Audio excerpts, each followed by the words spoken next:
"How are you doing?" And you say, "Honestly, I'm broke." Then you glance at your phone and see three charges that hit overnight: your health insurance, your retirement contribution, and your car insurance. You feel poor because your checking account looks small, but that's the trick. A small checking account can mean you're irresponsible, or it can mean your life is on autopay and the important stuff already got paid. Here's the uncomfortable part. A lot of people who look fine from the outside can't cover a $200 surprise without panic. Meanwhile, you're paying for 7 things that only show up when you already have margin. My name is Andy. In this video, I'm going to prove something with plain math and real-life mechanics. If you have these 7 expenses, you're richer than you realize. And also, you're one lifestyle creep away from handing that richness right back. So we're doing 2 things today. First, we'll name the 7 expenses and why they're secretly wealth signals. Second, we'll talk about how to keep them from turning into the exact trap that keeps people feeling broke forever. Quick test before we start. If your bills hit and you still sleep at night, even if you complain about it, you've got something many people don't. That's not a flex, it's a clue. Expense number 1, insurance that protects your life from one bad day. Health insurance, renters or homeowners insurance, and car insurance if you drive. I know, insurance feels pointless until the week it saves you. But if you can pay premiums consistently, you're buying something most people never get to buy: stability. Here's the mechanics. If your insurance bundle costs $400 a month, that's $400 you could have spent on fun stuff. But you're choosing to spend it on not getting wiped out, and that choice requires slack. And here's the psychology. Your brain hates paying for outcomes that don't happen. That's loss aversion. You notice the premium leaving. You don't notice the disaster that never arrived, so you feel poorer than you are. Would you rather feel slightly annoyed every month, or be forced into debt for the next 5 years because of one accident? That's what you're actually choosing. Expense number 2, retirement investing that happens before you can accidentally spend the money. A 401k contribution, an IRA auto transfer, even a basic brokerage deposit. People call this saving, but from your paycheck's point of view, it's an expense. That money leaves your day-to-day life. If you can do that and still function, you've crossed a line a lot of households never cross. Let's make the math stupid simple. $300 a month invested at 7% for 30 years turns into roughly $340,000. That's compounding doing its job, and it only works if the contribution actually happens. Now flip it. If you can't invest that $300 because your budget has no room, you aren't bad with money, you're tight. And tight budgets make the future optional, which is the whole problem. Expense number 3, a buffer. Not a fantasy budget buffer, a real one. The cost of keeping cash around in a savings account, sitting there earning less than your credit card charges. A lot of people don't count that as an expense because it's still your money. But if you keep $5,000 available, you're paying an opportunity cost. You're choosing safety over maximum returns. And that's a rich person move. Think about it this way. If your emergency cash could have earned 7% somewhere else, $5,000 cost you about $350 a year in missed growth. You're paying that to avoid chaos. What's your stress bill every month? Because people without a buffer pay it in overdraft fees, late fees, payday loans, and panic purchases. Your buffer is you refusing to play that game. Expense number 4, food that supports your health, not just your calories. Real groceries. Protein, fresh stuff, a little convenience so you actually eat it, not a cart full of pure survival. If you've ever compared receipts, you know the difference. It's one thing to spend $60 a week on the cheapest possible food. It's another thing to spend $120 to eat in a way your body thanks you for. And the trap here is sneaky. People with money often feel guilty about this because they remember the cheap days. But if you can spend more on food and still pay bills, you're buying health. And health is wealth that shows up later. Expense number 5, preventive care. Dental cleanings, glasses, prescriptions, therapy, physical therapy, the checkups you schedule before something breaks. This one hits hard because the system makes it hard. Preventive care can be cheaper, but pricing can be confusing, fragmented, and designed to push costs onto you at the worst time. That's not your imagination. That's incentives. So if you're paying for prevention, You're doing two things at once. You're spending money now, and you're avoiding a bigger bill later. Most people want to do that. Plenty of people can't. Quick math. A couple $100s a year for dental cleanings can help you avoid a few $1,000s for a major procedure. Same body, different timeline, wildly different price tag. Expense number 6, reliable transportation and maintenance. Not a fancy car, reliable. Tires before they're bald. Oil changes on time. Fixing the weird noise before the weird noise becomes a tow truck. A broke transportation plan costs more than a boring one. When you can't afford maintenance, you get breakdowns, missed work, and emergency repairs at the worst prices. If you can afford boring maintenance, you're buying predictability. If your car acts up today, are you annoyed or are you ruined?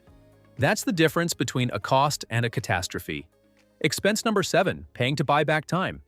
Childcare, a cleaner once a month, grocery delivery, a therapist, a class that shortens your learning curve, anything that turns hours of struggle into one solved problem. This is the one people love to judge, including themselves.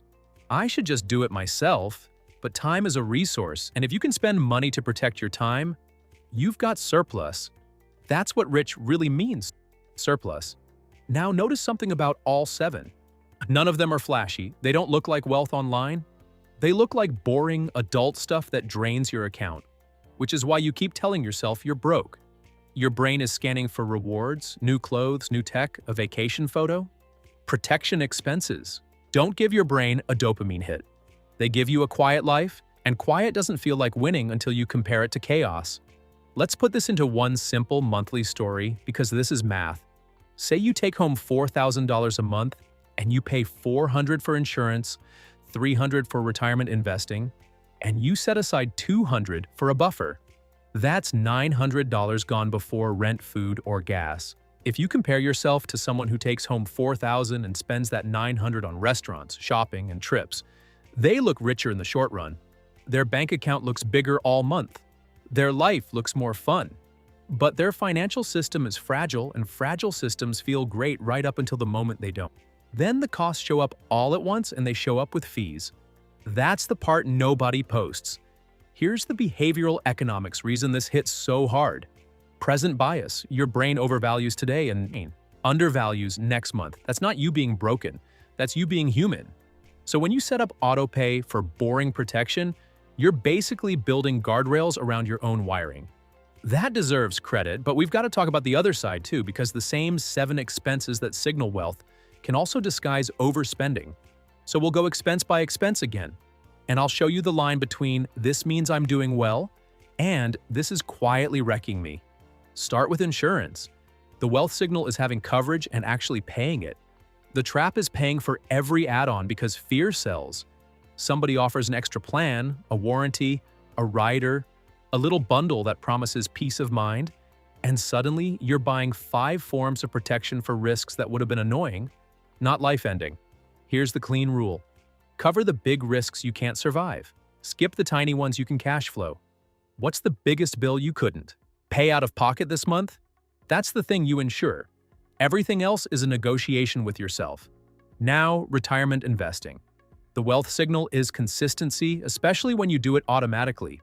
The trap is using investing as a mask, while high-interest debt grows in the dark. If you invest $300 a month, but you carry a credit card balance that costs 20%, you're paying a premium to feel responsible. Let's do that math with no drama. 20% interest is a guaranteed loss. 7% investing is a hopeful gain. When those two are in a fight, the interest usually wins. So the smart move is order of operations. Keep a small retirement habit if you can, but attack the expensive debt until it stops charging you rent for being alive. Next, the buffer. The wealth signal is cash that prevents chaos. The trap is hoarding cash because anxiety feels like wisdom. If you keep $50,000 in a savings account because it feels safe, but you don't have a plan for it, safety turns into stagnation. A buffer should match your actual life. If your monthly expenses are $3,000, a buffer of 3 to 6 months is a strong start. If your income's irregular, you might want more. The point is intentionality, not fear. Are you saving cash because you've got a plan or because you're scared to decide? Those feel the same, but they behave totally different. Now, food. The wealth signal is being able to feed yourself well and consistently. The trap is letting convenience turn into a daily leak you never measure. Here's a simple monthly check. If you spend $120 a week extra on convenience meals, that's about $500 a month. Over a year, that's $6,000. $6,000 can be a buffer. It can be debt freedom. It can be a serious chunk of investing. Or it can be convenience you don't even remember 3 days later. That doesn't mean you can't buy convenience. It means you buy convenience like a grown-up on purpose. Now, preventive care. The wealth signal is going early instead of waiting. The trap is thinking expensive automatically means better. Some of the best health decisions are boring and consistent. Checkups, following a plan, taking meds correctly, doing the exercises even when they're annoying. And the system loves confusing you. Bills show up later. Codes look like a secret language. Prices vary wildly. People pay whatever they're told because they're tired. So here's the practical move. And it's a power move. Ask for an estimate. Ask for an itemized bill. If something feels off, push back politely. You're not being difficult. You're being a customer in a messy system. When was the last time you checked a bill and actually understood it? If the answer is never, there's probably money hiding in confusion. Next, transportation. The wealth signal is maintenance and reliability. The trap is upgrading every time you feel bored, stressed, or behind. A new car payment can be $500, $700, even $1,000 a month. That's a retirement contribution on steroids, but in reverse. Let's compare two realities. Person A keeps an older paid-off car and averages $100 a month in maintenance. Person B has a $700 payment. That's $600 a month difference. If that $600 gets invested at 7% over 10 years, it can grow into about $100,000. That's the price of not being bored by your car. If you can afford the new car and still hit your goals, that's a choice. If you can't, the payment becomes a permanent tax on your future. Now, buying back time. The wealth signal is delegating the stuff that drains you so you can earn, learn, rest, or be present. The trap is outsourcing everything because you've got no systems. If a cleaner once a month keeps your home from becoming a stress factory, that's a great trade. If you pay for everything because your life has no routines, you might be buying convenience with debt. Here's the check that makes this simple. Does the time you buy back create value, or does it disappear into scrolling and stress? Now, I want to zoom out because there's a deeper point hiding behind all seven. If you have these expenses, you've built a life with layers. Layers are expensive, but layers are what keep one surprise from turning into a disaster. Insurance is a layer. Retirement investing is a layer. A buffer is a layer. Food that supports health is a layer. Preventive care is a layer. Maintenance is a layer. Time protection is a layer. A lot of people live without layers. They live in a single-layer life where one surprise hits the floor hard. That's why they feel constant background stress, even when their income looks okay. And that's why you might be judging yourself by the wrong scoreboard. You're looking at your checking account on a random Tuesday and calling yourself broke. But your life might be quietly funded in ways that make you rich in the only way that matters: resilience. Retention reset. If you lost your income tomorrow, how long could you keep your life stable without borrowing? 1 week, 1 month, 3 months? That question matters more than whether you can buy a new phone. Let's talk about the thing that can swallow all 7 expenses and still make you feel broke. Housing. A lot of people feel broke because housing ate their margin. They can still pay insurance and food, but everything feels tight because rent or the mortgage is too high. And here's the system critique. Housing often punishes people who have less cash up front. If you can't put down more, you might get a higher interest rate. If you can't buy, you might rent at a price that keeps you from saving. The system adds a premium to being short on cash. So if you're paying a little extra to live somewhere, safer, closer to work, closer to family support, that can be a wealth signal too. It's you paying for stability, not just space. But there's still a line, and you've got to respect it. The line is whether your housing cost leaves room for the 7 expenses without debt. If the only way you can fund these rich expenses is by carrying a credit card balance, you aren't rich, you're overextended. That's not shame, that's data. Let's run a reality budget, and I'll keep it simple and honest. Take-home income, $4,000. Housing, $1,600. Utilities and internet, $200. Insurance, $400. Food, $500. Transportation, $300. Preventive care and prescriptions, $100. Retirement investing, 300. Buffer saving, 200. That totals 3,900. You've got 100 left. On paper, you're doing everything right. In your body and brain, you feel broke because you've got no fun, money, and no breathing room for random life. So what's the solution? It's not some magical trick. It's recognizing you've built a high-quality baseline, and now you protect it by creating space. That means you pick one lever. Maybe your lever is housing, you downshift a little or you get a roommate, or you renegotiate or you move when your lease ends. Not because you failed, but because you want margin. Maybe your lever is transportation. You keep the paid-off car longer, and you stop letting new feel like needed. Maybe your lever is food. You keep the nutrition but cut the waste. You plan a couple staples. You stop buying groceries that turn into compost. Maybe your lever is buying back time.